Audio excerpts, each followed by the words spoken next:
une disparition aussi soudaine que tragique. Le 9 novembre 1991, Yves Montand, alors âgé de 70 ans, meurt des suites d'une crise cardiaque et laisse derrière lui sa compagne de l'époque Carole Amiel et leur jeune fils de 3 ans, Valentin.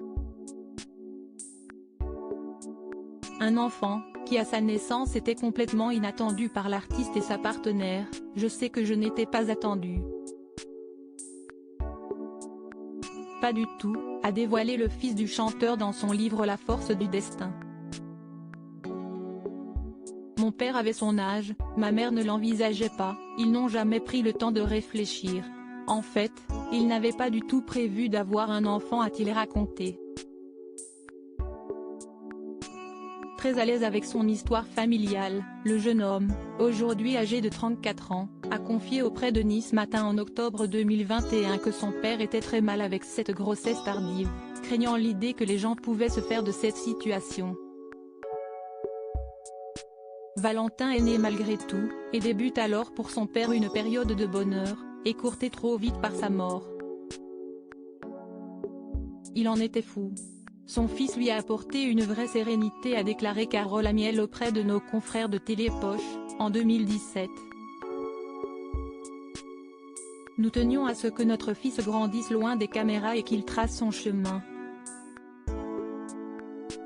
Aujourd'hui, la dernière femme de l'artiste se dit heureuse à l'idée que son fils soit bien dans ses baskets. Yves Montand, son fils, Valentin Lévy lui rend hommage. Yves Montand, ce que Valentin a fait avec son héritage. S'il n'a jamais été dans la lumière, Valentin Lévy n'a pas pour autant manqué d'ambition.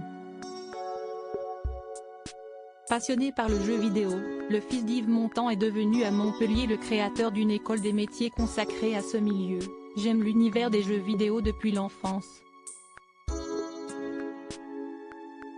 J'ai pu réaliser ce rêve grâce à l'argent hérité de mon père, avait-il révélé auprès de Paris Match en 2021.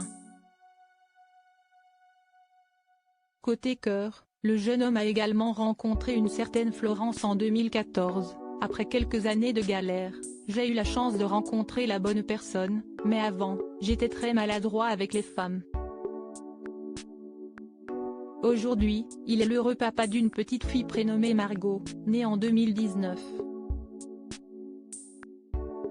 Crédit photo, Marc Lacroix.